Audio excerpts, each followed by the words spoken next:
लेकिन इस बीच एक बुरी खबर आ रही है जेडीयू के लिए।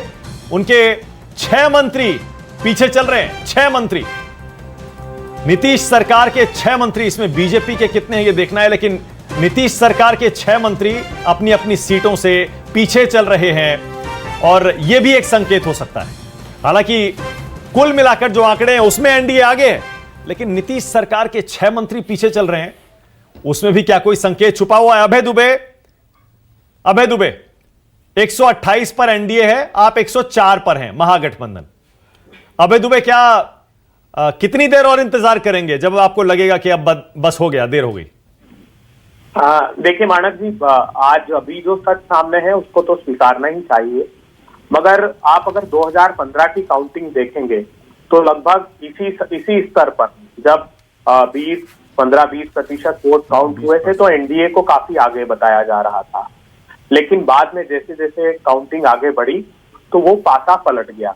मगर एक चीज की दाद देनी पड़ेगी, भारतीय जनता पार्टी और नीतीश कुमार दोनों की नाकामी एक बरोबर थी, मगर भारतीय जनता पार्टी ने स्ट्रेटेजिकली बिहार में ये मैसेज दे दिया अप्रत्यक्ष रूप से, एलजेपी के लाल को आगे करके नीतीश जी का चिराग बुझाने का संदेश दे करके कि वो anti incumbency Bharatiya Janata party के लिए नहीं है, भारतीय जनता पार्टी इस नाकामी के लिए रिस्पॉन्सिबल नहीं है। ये किसी हद तक वो मैसेज देने में कामयाब रहे, जबकि न तो केंद्र सरकार ने न राज्य सरकार ने। हमने कई सारी प्रेस कॉन्फ्रेंसेस लेकर के मोदी सरकार की जो रिपोर्ट थी उसके आधार पर बताया कि बिहार देश में सबसे पिछड़ गया है सारे सामाजिक और आर्थिक। रुकिए ना अभय दुबे, एक सेकंड। और अभय दुबे, आप तो एनालिसिस ऐसे कर रहे हैं जैसे आप जीत रहे हैं और बीजेपी जेडीयू हार रहे हैं। बीजेपी जेडीयू फिलहाल जीत रहे हैं। अभय दुबे, आपको तो असेसमेंट और एनालिसिस इस बात का करना चाहिए कि आप क्यों पिछड़ रहे हैं। भाई 70 में 20 क्यों है, इस पे बताइए दुबे जी। देखिए अभी जो है, अब जेडीयू की 49 है, मतलब सरकार के खिलाफ आप खुद बता रहे हैं 6 मंत्री हैं, उसमें भारतीय जनता पार्टी के भी होंगे। अगर 6 मंत्रियों को नकारा जा रहा है, इसका अर्थ क्या है कि परफॉर्मिंग नहीं थी सरकार।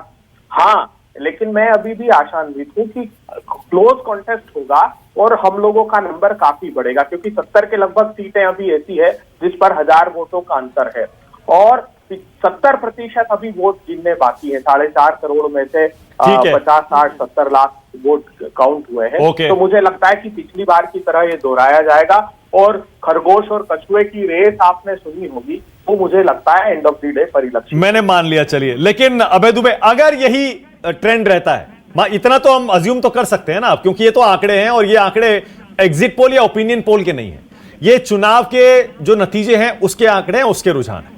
अगर यही ट्रेंड रहता है अभय दुबे, तो क्या वजह रही फिर? आप तो बड़ी जीत के दावे कर रहे थे, अगर यही ट्रेंड रहा तो कहां कमी रह गई? नहीं, देखिए मानक जी, जमीन पर दिखाई भी दे रहा था। मैं 20-25 दिन वहां रहा हूं और हर कॉर्नर से ये लोग सरकार से खफा थे।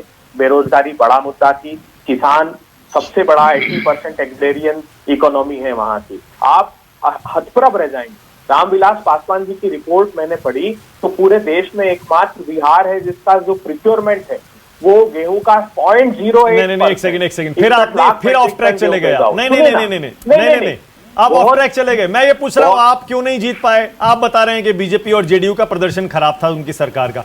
आप क्यों नहीं जीत पाए अगर इतना खराब था तो? ये कह रहा हूं मैं। नहीं, देखिए अभी जीत पाए का प्रश्न नहीं है। आप खुद बता रहे हैं अभी कि 70% वोट काउंट होने बाकी, और मैं बता रहा हूं 2015 में यही हुआ था। भाजपा ने जश्न मनाया था, लड्डुओं की तैयारी दिखाई गई थी, मगर जैसे जैसे काउंटिंग आगे बढ़ी वो बिल्कुल पलट गया परिणाम। तो एहतियात बरत रहे भाजपा के लोग भी कह रहे हैं कि थोड़ा 50% काउंटिंग हो जाए तभी हम स्पष्ट बात कह पाएंगे। चलिए ठीक है, इंतजार करता है कि ठीक है। आगे जेडीयू से संजय जी, आप 49 सीटें जीत रहे हैं, जेडीयू 49 सीटें जीत रही है 115 में से। इसको मान ले कि परीक्षा में जो पास लायक मार्क्स होते हैं वो आ गए? बिल्कुल, देखिए हमको एनडीए इंटैक्ट चुनाव लड़ रही है। एनडीए इंटैक्ट चुनाव लड़ रही है तो अलग अलग का कोई माने नहीं है। ठीक है कि गठबंधन है, अब उसमें बहुत से फैक्टर काम कर रहे थे, जिसमें चिराग पासवान ने तो अपना अभियान चलाया था कि हमको जेडीयू को समाप्त करना है। तो बिहार की जनता नीतीश कुमार के साथ है, जेडीयू के साथ है, एनडीए के साथ है।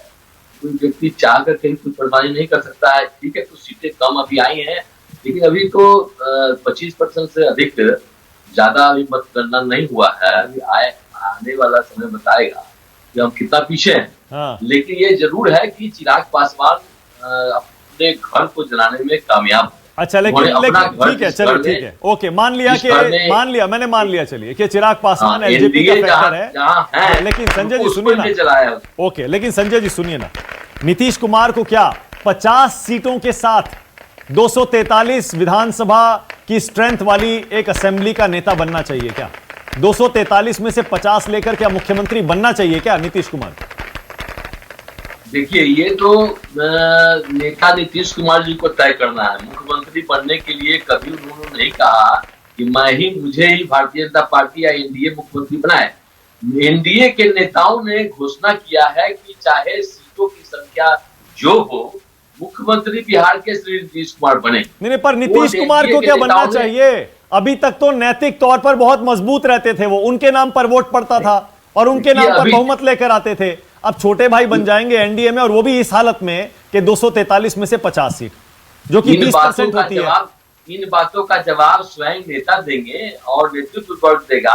हम लोग इन बातों पर जवाब देने के लिए नहीं बैठे हैं। परिस्थिति है, उस पर हम बात करें। ओके, ऑल राइट मुकेश, फिर से अभी बहुत समय बाकी है, बहुत टाइम बाकी है, अभी काउंटिंग अभी भी चल रही है। बहुत सारी सीटें ऐसी हैं जहां पर 500 से 1000 वोटों का अंतर है। लेकिन अगर यही ट्रेंड रहता है मुकेश, 129 पर एनडीए, 104 पर महागठबंधन। नमस्कार, मैं हूं मानक गुप्ता। अगर आपको हमारा ये वीडियो पसंद आया हो तो इसे लाइक और शेयर जरूर करें, और हां, हमें सब्सक्राइब और फॉलो करना ना भूलें, ताकि आप देश और दुनिया की कोई खबर मिस ना करें। तो जुड़े रहिए हमारे साथ और देखते रहिए News 24।